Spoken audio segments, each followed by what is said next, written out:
My sister married my childhood bully. Then my dad disowned me, so I finally stopped playing nice and everything exploded. Apparently, the universe looked at my family tree and went, you know what this girl needs? Emotional damage with a seating chart. I'm 31, I'm an educator, I live a state away from my family, and I had spent years clawing my way into something resembling a normal life. Not perfect, normal, which frankly felt like winning the damn lottery. Then my twin sister told me she was marrying my childhood bully. Yep. That sentence still looks fake when I read it back. My brain basically blue-screened. Because Daniel wasn't just some random dude I didn't vibe with in high school. This man had made my childhood miserable. He bullied me, humiliated me, shoved me around, called me names, compared me to my sister, and somehow always managed to turn himself into the victim whenever I tried to tell an adult. And now, he's apparently my future brother-in-law. Cool. Awesome. Love that for me. I genuinely would have preferred a raccoon breaking into my house at 3 in the morning.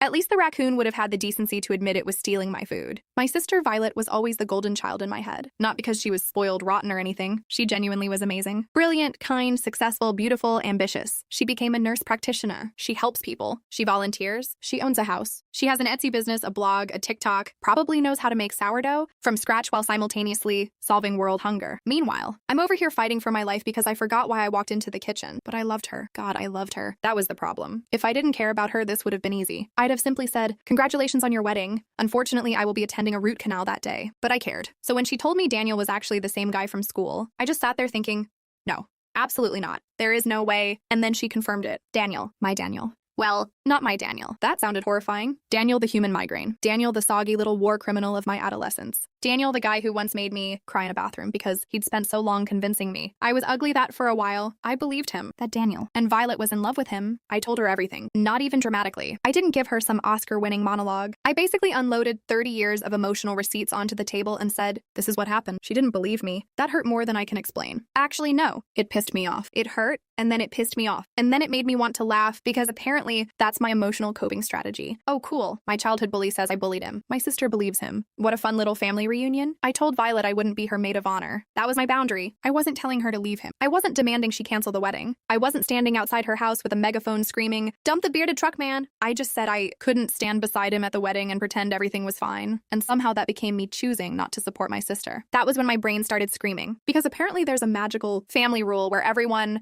else's comfort is a group project, but mine is a personal inconvenience. My dad told me I needed to stop causing trouble. That phrase, stop causing trouble. I swear those 3 words could have physically reached through my phone and punched me in the chest because I'd heard them my entire childhood. Every time something went wrong, somehow I was involved. I was difficult. I was sensitive. I was dramatic. I was the spare. I was the problem. So eventually I stopped talking, and everyone mistook my silence for proof that nothing was wrong. That might be the cruelest part. People love quiet kids because quiet kids don't require paperwork. I grew up. I moved away. I got therapy. I built friendships. I became a teacher because somewhere along the way, I decided I wanted to be the adult I desperately needed when I was young. And I actually became proud of myself. Then this idiot from high school wandered back into my life wearing a beard and a business casual LinkedIn profile and somehow became engaged to my twin. You couldn't write this shit. Well, apparently somebody did. The situation exploded after my mother finally asked me what was really going on. So I told her everything. And once I started talking, I couldn't stop. Years of silence came rushing out like someone had kicked open a damn floodgate. My mom cried. I cried. Everybody cried. Daniel suddenly remembered some things, which, by the way, is an incredible phrase. I remember some things. Oh, fantastic. Which things? The ones where you looked good? The ones where you were the victim? The ones that conveniently don't involve you behaving like a complete asshole? And then my best friend Sunny joined the video call. That woman had apparently decided she was no longer observing the family, circus from the audience. She was entering the ring. She started listing things Daniel had done that even I had forgotten. Specific things. Things she'd witnessed, and suddenly everyone was talking over everyone. My father tried defending himself. My brothers started arguing. Violet started crying. Daniel started remembering. My mother muted everybody. Honestly, iconic. Then she asked me one question. Was it all true? I said yes. And something about finally hearing my own mother ask that question nearly broke me. Because for years I had wanted somebody to ask, not accuse. Not lecture. Not tell me I was causing trouble. Just ask. Was it true? And I finally got to say yes. My father, meanwhile, decided this was an excellent opportunity to tell everyone that I had apparently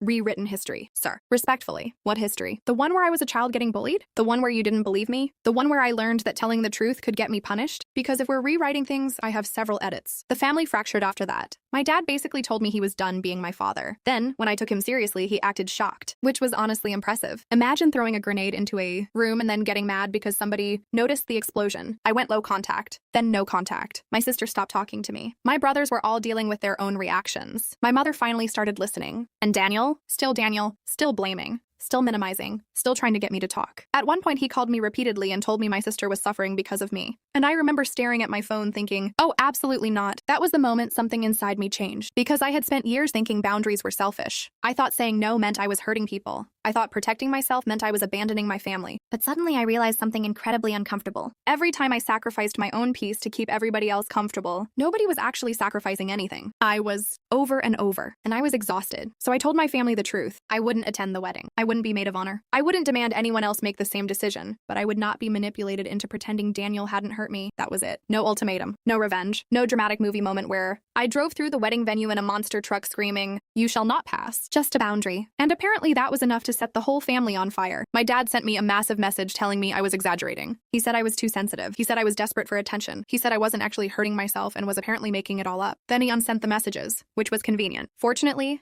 my friends had already saved everything, so we printed the screenshots and burned them. Standing around a fire pit with people who actually believed me, watching those words disappear into smoke, I realized something. I wasn't burning my family. I wasn't burning my childhood. I wasn't even burning my dad. I was burning the version of myself that thought I had to keep accepting pain just because the people hurting me shared my last name. And for the first time in a long time, I didn't feel like despair. I felt like me. Messy. Angry. Sarcastic. Still healing. Still scared. Still occasionally wanting to crawl under a blanket and become one with my dog. But me. And maybe that's enough. Because I spent years trying to prove I wasn't trouble. Now, I don't really care. If protecting myself makes me the family troublemaker, then fine. Give me the damn trophy. I'll put it next to my coffee. Because for once, I'm not apologizing for surviving. And honestly, that's probably the first thing I've ever done just for me.